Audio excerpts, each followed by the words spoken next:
2025년 1월 16일 오전 생각의 끄적임을 공유합니다. 경제증시 이슈에 대한 공유와 해석에 있어 주관적인 관점이 많이 첨부됩니다. 맞고 틀리고 보단 다양한 해석으로 재밌게 읽어주셨으면 합니다. 1. CPI 지표 12월이 나왔습니다. PPI 지표가 예상치를 하회했기 때문에 CPI도 예상치 하회가 나올 가능성이 높다고 어제 공유했는데 역시나 12월 예상치보다 하회되는 수치가 확인되었습니다. 그리고 JP모건, 골드만삭스 등 초대형 은행도 꽤 좋은 실적 발표를 했습니다. 2. 미증시는 CPI 하락을 확인하고 하루 만에 금리 인하 우려에서 기대감으로 다시 바뀌면서 모든 주요 지수 급등과 테크, 기술주와 비트코인 모두 급등 상승이 나온 하루였습니다. 재밌지 않나요?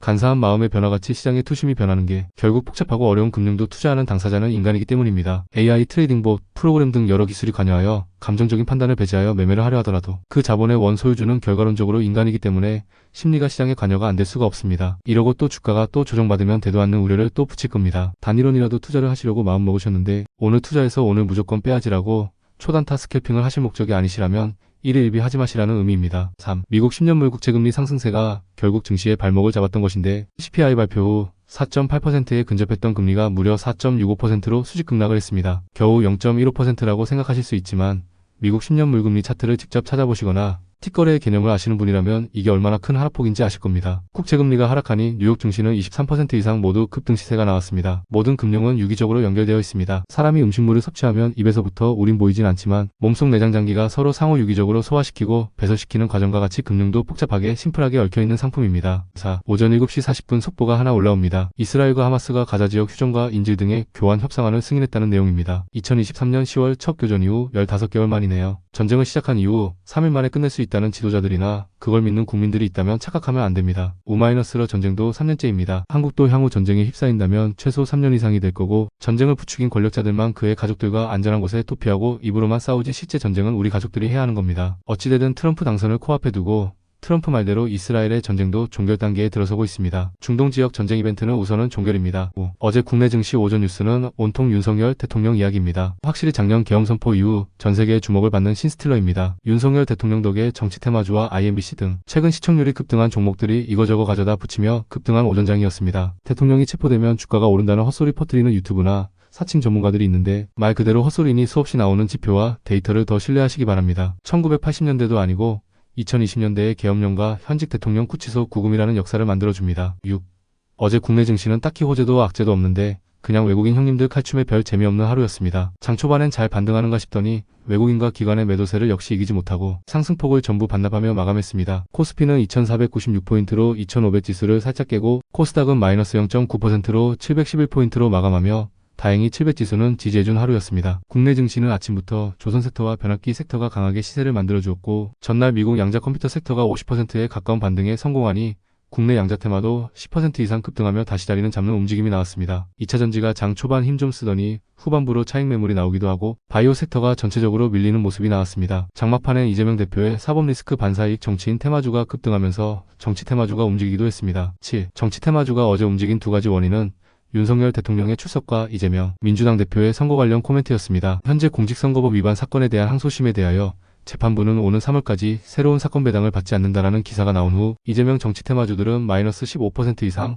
급락하는 움직임이 나왔습니다. 사법 리스크에 대한 우려가 커지면서 반대로 야당의 새로운 대선 후보 테마주들이 반등에 나섰는데 현 시점에서 증시에서 반응한 인물은 김동연, 우원식 정치 테마주입니다. 자본 이동은 그렇게 되었다는 거지 실제 정치 향방은 아직은 어떻게 될지 모릅니다. 8. 전일 시간에 상한가에 진입하며 주목받았던 HLB그룹사들이 장초반갭 뛰어서 상승시키고 새로운 찬스로 활용한 날입니다. HLB그룹사 전체가 마이너스 5% 내외의 하락을 하긴 했지만 장중 고점 기준으로는 적게는 마이너스 10% 마이너스 20% 급락하였습니다. 재미난 건 어제 외국인 코스닥 전체 외국인 순매도 금액이 마이너스 1778억 내외입니다. 그런데 HLB 한 종목만 외국인 순매도 금액이 마이너스 827억에 그룹사 전체 매도를 하면 얼추 마이너스 1000억이 넘습니다. 어제 외국인 순매도 절반 이상이 HLB 그룹사를 통해서 나왔습니다. 역시 우리 고니는 하고픈 거 다 하는 상남자입니다. 아직은 3월 일정이 남아있기 때문에 추세를 완전히 박살내진 않았지만 호재가 언제나 악재로 둔갑할 수 있다는 걸 참고하시기 바랍니다. 특히 HLB는 말이죠. 우리 고니가 충성스런 주주들을 위하여 또 여러 플랜을 짜뒀으니 3월에 주가가 혹시 박살나도 새로운 아이템으로 또 기회를 주는지 보시면 됩니다. 9. 엔비디아 젠슨왕 CEO와 메타의 저크버그의 코멘트로 미국 증시에서 양자 테마가 마이너스 50% 넘는 급락이 나왔었습니다. 한국 증시에도 반영이 되었죠. 그런데 전일 미국 증시에선 50% 이상 오르면서 반등에 성공했고 한국 증시도 전날 하한가 들어간 종목이 어제는 바로 상한가로 다시 진입하면서 제대로 롤러코스터가 뭔지 보여준 양자 컴퓨팅 섹터였습니다. 그리고 어제 또 연이어 미장에선 25% 이상 급등 시세를 보였습니다. 10. 젠슨항은 젤을 제대로 뿌리더니만 3월 20일 GTC 2025에서 양자의 날칸 텀 데이를 개최한다고 발표를 하며 제대로 통수를 쳐주었습니다. 물론 20년은 걸릴 거다라는 의견은 유지할 겁니다. 하지만 그게 진심일지는 모릅니다. 거기에 마이크로소프트는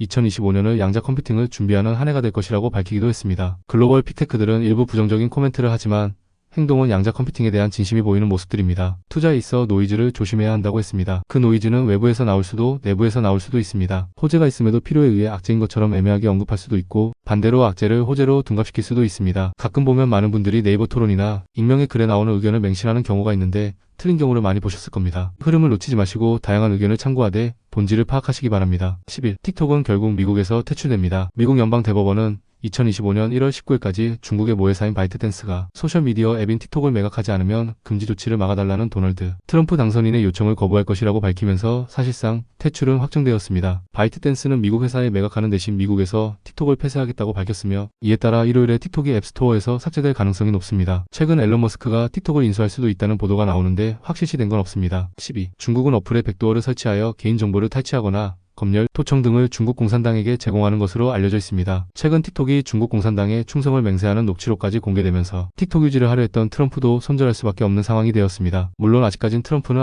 틱톡에 미련이 있는 듯합니다. 미국에선 틱톡을 대신하여 새로운 중국 어플인 샤오홍슈가 다운로드 1위에 오르는 등 주가도 상승 중입니다. 중국의 인스타그램이라 불리는 어플로 중국 시장은 장악했지만 글로벌로는 인기를 얻지 못했던 어플입니다. 반사이익을 얻지 않을까 싶네요. 다운로드 2위로는 레몬팔이라는 어플인데 여기도 틱톡의 모회사인 바이트댄스가 제작한 라이프스타일 앱인데 이 어플은 틱톡과 동일한 계정으로 자동 로그인이 가능하고 팔로워도 연동된다고 합니다. 이 어플도 향후 같이 막히는지도 지켜보면 될 듯합니다. 국내에서도 틱톡 테마주로 몇 개 회사가 얽혔습니다. 단기 테마로 봅니다. 13. 해당 종목의 추천이나 투자 권유가 아님을 먼저 밝힙니다. 시장을 재밌게 보시라는 의미로 공유할 뿐입니다. 위에 언급한 틱톡 사업 중이 테마주 종목을 언급드릴 겁니다. 청담글로벌, 공구음원, 레뷰코퍼레이션 외 몇 종목이 더 있습니다. 혹시 계획 없이 매매에 동참할까 우려되어 종목 공유가 항상 조심스럽습니다. 연관이 없을 것 같은데 왜 오르지 정도의 재미로만 보시기 바랍니다. 14. 어제 조선 섹터가 강한 날이었습니다. 트럼프는 취임 이후 LNG의 가천연가스 수출, 규제를 완화와 화석연료 사용을 완화하는 행정명령을 발동할 예정입니다. 미국이 에너지 패권을 가져오겠다는 계획이죠. 이에 따라 한국을 포함한 동맹국들의 미국산 LNG 수입을 확대하라는 압박을 받을 수가 있습니다. 하지만 에너지 시추와 수출 등에 대한 승인을 재개할 예정이고 현재 한국의 조선업계에 러브콜을 보내는 트럼프 정권이기 때문에 긍정적인 수혜가 함께 예상이 됩니다. 한국의 조선업이 선결 조건이기 때문에 밀당을 잘했으면 합니다. 15. 국내 탑티어 대장은 HD현대중공업과 하나오션을 작년부터 계속 언급은 했습니다. 이미 주가가 산 넘어 올라가는 중이라 진입에 있어 부담이 될 수 있는 자리일 수도 있습니다. 종목 추천이나 매매 권유가 아니다 보니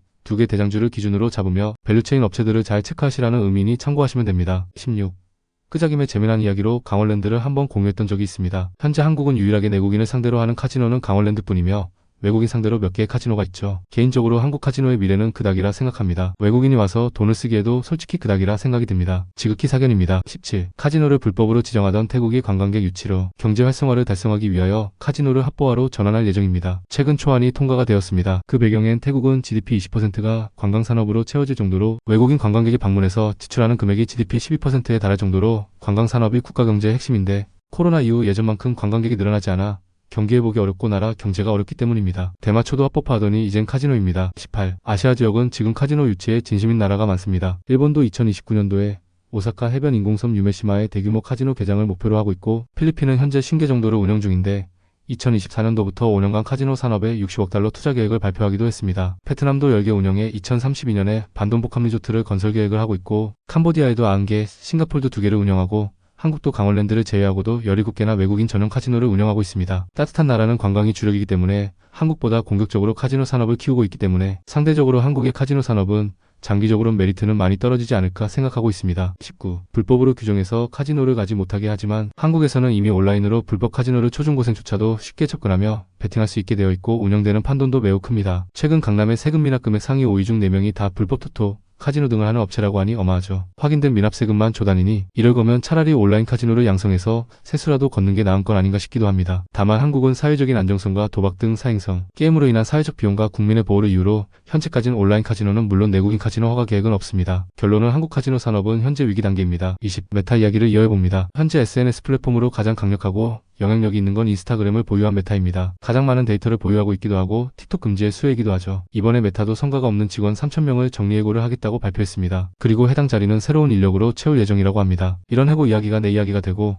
그리고 직장인에겐 안 좋을지 모르지만 결국 이윤을 추구해야 하는 기업 입장에선 조직 재구성을 빠르게 할 수 있고 불필요한 비용을 제거할 수 있으면 매우 효율적인 방법입니다. 실제로 미국은 이런 조직의 유연성 덕에 새로운 분야를 빠르게 석권하는 원동력이 되는 부분도 큽니다. 아마 한국이었다면 민주노총을 뒤로 두고 노조들이 아주 난리를 치지 않았을까 생각합니다. 20일, 정년이 길다는 건 기존의 직장인들에겐 반가운 소리일 수 있습니다. 하지만 취업이 안 된다고 자녀의 미래를 고민하는 나라와 부모 입장으로 본다면 능력있고 젊은 세대들에게 갈 기회를 박탈시키는 큰 벽이 되기도 합니다. 회사 차원에서도 고연차나 고연령의 인원들이 척제되어 있으면 새로운 사업에 대한 도전이나 시스템의 변화를 주기가 쉽지가 않습니다. 그리고 자리만 차지하는 인원도 확률적으로 올라갑니다. 회사란 곳이 자르기도 쉽지만 취업도 잘 되는 구조가 되어야 이직이 커리어가 되고 본인의 가치를 높이며 직장과 직업 활동을 할 수 있는 건데 한국은 특정 직군을 제외하고 정규직만 되면 철밥통이 노동환경이 새로운 트렌드에 발빠르게 적응하기엔 단점이기도 합니다. 노동자 입장에선 어떻게든 정년을 늘리고 정규직을 보존하고 싶을지 모르겠지만 시대의 흐름은 결국은 많은 부분 AI와 로봇으로 대체될 것으로 보고 있습니다. 분명 어느 특정 시점에 거짓말처럼 한국 사회도 바뀔 거로 봅니다. 그래서 우리가 세상이 변화하는 것과 가장 빠르게 몇 년 전에 미리 움직이는 금융과 증시를 눈여겨봐야 하는 이유입니다. 22. 어제 1314번 항목의 원전 이야기를 잠깐 했었습니다. 원전 내에서도 SMR 시장 평가가 현재 12조 원에서 앞으로 10년 이내에 600조 정도로 규모로 성장할 것으로 보고 있습니다. 빌 게이츠의 테라파워는 현재 미국 와이오밍주에 SMR 공사를 진행 중입니다. 미국은 역시나 SMR의 설계 운영을 베이스로 할 예정이고 제작 납품은 한국 업체가 받을 가능성이 현재 매우 높습니다. 두산에너빌리티는 물론이고 SK, 현대 등도 SMR 시장에 적극적이고 진심입니다. 트럼프 시대는 화석연료의 부활이지만 SMR도 적극적으로 동시부양할 플랜으로 진행이 됩니다. 아마도 잘 모르셨을 수 있지만 의외로 국내 SK그룹, 두산에너빌리티, HD현대중공업, DLENC, 삼성물산, 현대건설 등 대기업이 SMR 수주 참여 파트너이기도 합니다. 다만 시장에서 SMR 테마로 이런 대기업들의 움직임이 드라마틱하게 나오긴 어렵습니다. 그러다 보니 중소형주들이 실제 증시에선 더 탄력이 많습니다. 한국도 윤 대통령이 불 지펴놓고 불 꺼버릴 뻔한 원전 섹터가 최근 고초를 겪기도 했지만 글로벌 환경은 한국 원전에 우호적이란 것을 잊지 않으면 됩니다. 23. 오늘 국내 증시는 상승 가능성이 큽니다. 그럼에도 불구하고 증시가 모서른다면 한국 증시 체질이 정말 저질이 되었다고 보시면 됩니다. 비트코인은 이제 다시 10만 불 터치를 앞두고 있고 미국 선물지수도 현재는 긍정적입니다. 원달러 환율은 1459원으로 1460원 이하로 내려왔고 미국 10년물, 30년물, 국채금리가 마이너스 2% 이상 급락을 했기 때문에 위험 자산에 대한 반등이 나오기 좋은 하루입니다. 24. 국내 증시는 어제 단기 과대 낙폭 구간에서 반등을 만들어둔 양자암호 테마주들의 강세와 드론, 자율주행 쪽의 시세도 기대가 됩니다. 여전히 핫한 조선주와 반도체 그중 유리기판 쪽이 현재 테마를 만드는 과정입니다. 2차전지 섹터도 추세를 전환하는 바닥 초입으로 보이고 있습니다. 2차전지는 최근에 매년 한 개의 픽 트렌드를 만들고 있긴 합니다. 양극재 코프로 마이너스 전해의 겐캠이 23년도와 24년도 대박주가 되었죠. 올해는 음극재가 되지 않을까 싶은데 이건 흐름을 더 보면서 또 부각되면 공유하겠습니다. 25. 국내 시장은 큰 메가 트렌드는 반도체 2차 전지 바이오입니다. 이건 뭐 몇 년 전부터 섹터가 침체기에 있어도 항상 공유했었습니다. 왜 그거냐라고 하시는데 한국 주식시장 시가총액을 보시면 됩니다. 시총 500억 1000억이 아무리 날고 긴다 해도 수백 개를 합쳐야 겨우 시총 100조 50조, 20조 회사의 등락폭에 부합하게 됩니다. 현재 한국 증시의 구성을 보시면 답이 나옵니다. 그리고 저 세 개가 수출 주도인 아이템이기도 합니다. 그 틈을 비집고 최근 올라오는 게 방산, 조선업과 변압전력기기 등인데 이들도 다수의 종목이 시총 상위권에 올라오면 메가 트렌드가 바뀔 수는 있습니다. 하지만 방산은 국가 간 비즈니스라는 것과 조선과 변압 등은 뉴욕 증시의 글로벌 트렌드를 이끌 회사가 없다는 것 등이 글로벌과 연계한 메가 트렌드가 되기엔 제한사항이 있어 살짝 배제되는 이유입니다. 26. 미국 증시는 오늘 밤 말고 한국 시간으로 내일 밤 거래에 첫 옵션 만기가 예정되어 있습니다. 한국은 지난주 목요일에 있었죠. 트럼프 취임식이 20일이라 이번 만기 후 포지션이 참 중요합니다. 한국은 오늘은 상승이지만 내일은 누구나 알다시피 국내 증시의 단골인 저주의 휴일 앞둔 금요일입니다. 우선은 오늘 장만 기분 좋게 모두 상승하기 바랍니다.